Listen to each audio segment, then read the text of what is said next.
পাব না হ্যাঁ পাব না কিবা হৈছিল হ্যাঁ হ্যাঁ জানি না কিয় আপোনাক আটক কৰিছে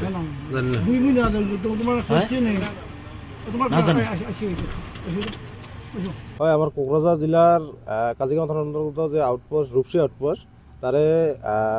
আৰক্ষীয়ে উজন পেটলা গাঁৱত দুজন অভিযুক্তক এৰেষ্ট কৰিবলৈ আহে তাৰপিছত এৰেষ্ট কৰিবলৈ অহাৰ পিছত তাতে অভিযুক্ত দুজনে ফজল মণ্ডল আৰু সাইফুল শেখ এই দুইজনে মানে বেয়াকৈ আমাৰ ৰূপসী থানাৰ আৰক্ষীক আক্ৰমণ কৰে সেই আক্ৰমণৰ ফলত তেখেতসকলে মানে গুৰুতৰভাৱে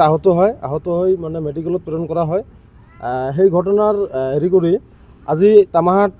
থানাৰ আৰক্ষীয়ে সেই অভিযুক্ত দুজনক এৰেষ্ট কৰি জেল হাজতলৈ প্ৰেৰণ কৰে ইয়াৰ পূৰ্বে এনেকুৱা ঘটনা আছিল নেকি ইয়াৰ পূৰ্বেও এনেকুৱা ঘটনা আছিল যদিও আমি ইমান মানে গম নাপাওঁ আৰু এইখিনি আমাৰ নলেজত আছে পাইছোঁ আজি আমি শুনা মতে যে তামাহাট থানাৰ আৰক্ষীয়ে অভিযুক্ত দুজনক এৰেষ্ট কৰি জেল হাজতলৈ প্ৰেৰণ কৰিছে এইটো ভালে কৰিছে আমি ভাবোঁ যে অসম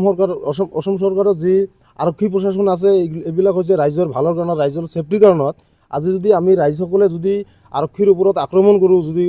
আঘাতপ্ৰাপ্ত কৰোঁ এইটো কিন্তু বহুত বেয়া কথা মই এইটো মানে আৰক্ষী বিষয়ক অনুৰোধ জনাম যে আমাৰ আমচুৰ ফালৰ পৰা অনুৰোধ জনাওঁ যে এইটো বস্তু মানে ফুল তদন্ত কৰি মানে উচিত শিক্ষা দিয়ে যেন উচিত আইন মোতাবিক যিটো মানে শাস্তি হয় এইটো শাস্তি দিয়ে যেন